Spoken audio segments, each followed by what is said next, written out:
nous fera découvrir les faits majeurs marquant l'actualité pour ce premier rendez-vous de la revue de presse. Landry Salanon déjà en position. Landry Salanon, bonjour. Bonjour Joël Yetonji. Nous démarrons une nouvelle semaine. Nos confrères sont au rendez-vous. Alors, qu'est-ce qu'ils nous offrent? Écoutez, ce jour, c'est le 11 mai et comme annoncé, les classes ont donc rouvert le porte, en tout cas pour quelques-unes d'ailleurs, désignées clairement par le Conseil des ministres du mercredi dernier. Les journaux reviennent donc sur cette information avec les inquiétudes des parents, également des syndicats. D'ailleurs, nous reparlerons de ce sujet dans un instant, Joël Yetonji. Sans oublier aussi, beaucoup de sujets aussi, j'allais dire... D'autres détails aussi avec le président, l'ancien président de la République, Nicéphore Dieudonné Soglo, sur la question des élections du 17 mai prochain. Nicéphore Soglo a carrément appelé au boycott. C'est un nom, dit-il, rapporté aussi par certains journaux. Sans oublier aussi, dernier sujet, Joël Yetonji, quelques membres de la société civile, des organisations de la société civile qui tentent tout de même de relever la tête. Récemment, ils sont une dizaine à avoir quand même protesté contre le retrait de la déclaration de la compétence du Bénin à la Cour africaine des droits de l'homme et des peuples. Le sujet de suite à Pia. On va donc y aller. On démarre avec quel quotidien? Nous démarrons avec la dépêche ce matin qui nous parle de Bénin, notamment la gestion du Covid-19 et la reprise des cours ce lundi. Parents, enseignants et apprenants sont inquiets, nous dit le journal, qui n'oublie pas de proposer ces images du chef de l'État Patrice Talon, des 2 ministres de l'enseignement maternel et primaire, également de l'enseignement secondaire, sans oublier aussi quelques images de certains apprenants. La dépêche qui dit ce matin que parents, enseignants et apprenants sont donc inquiets. Le même sujet intéresse le Nouvel Observateur qui nous parle de la mauvaise gestion du coronavirus. Le drame qui se prépare au Bénin, s'exclame donc ce matin le journal qui rappelle dans ses colonnes que nous sommes déjà à 319 cas enregistrés à ce jour.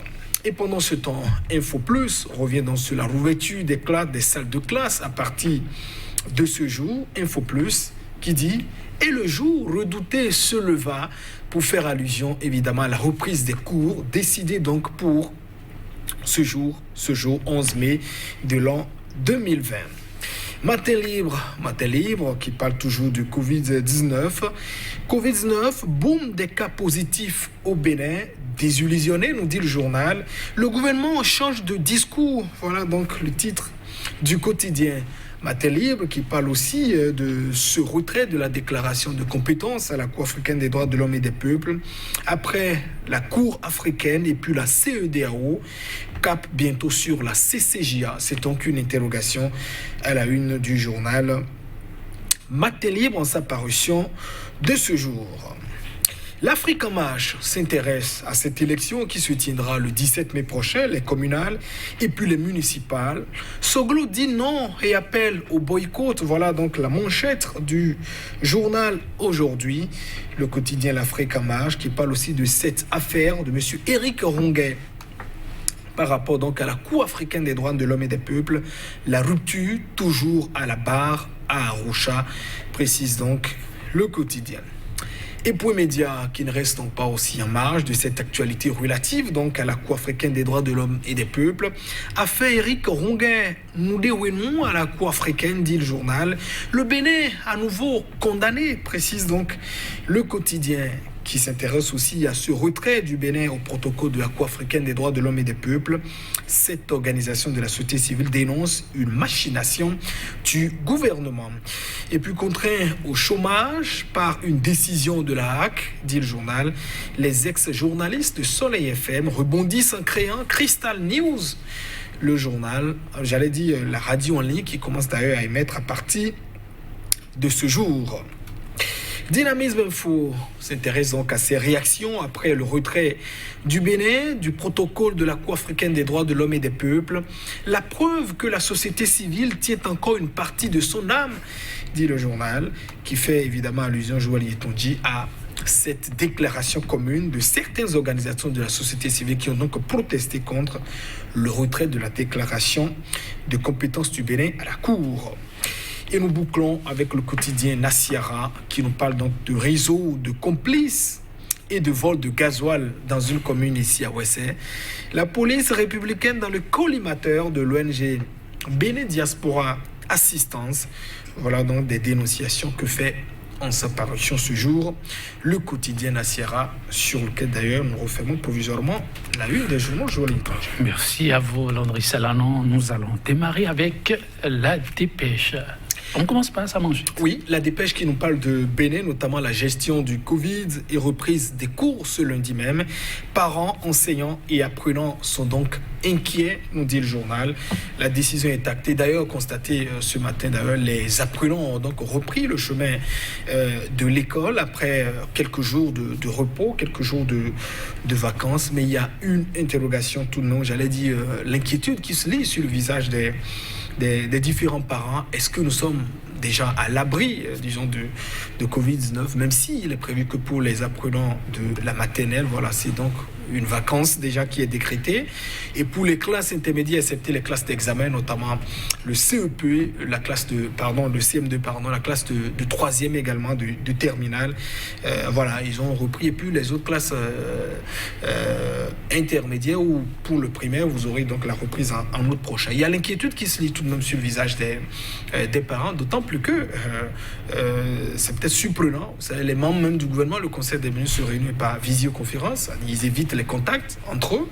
Et puis, on s'interroge pourquoi envoyer les apprenants pour reprendre les classes de cette manière, en exigeant même, disons, cette mesure, la distanciation sociale, les 1 mètre à observer, ce qui matériellement n'a pas hésité donc à faire sortir Anselme Mamoussou. On le disait d'ailleurs de Sogon, qui a dit matériellement c'est impossible de pouvoir respecter cette mesure dans les écoles, et qui se désole d'ailleurs du fait que, en dépit des nombreuses propositions des syndicalistes, le gouvernement n'a donc pas pris en compte ce qu'il qualifie d'essentiel. Il est vrai, reconnaît-il, certaines propositions, disons des centrales syndicales ont donc été prises en compte, mais ce qui décrétait ou bien ce qu'il recommandait au gouvernement, c'était de dire principalement que nous maintenons la vacance prolongée, c'est-à-dire les moyennes du premier semestre devaient donc être prises en compte pour le passage en classe supérieure.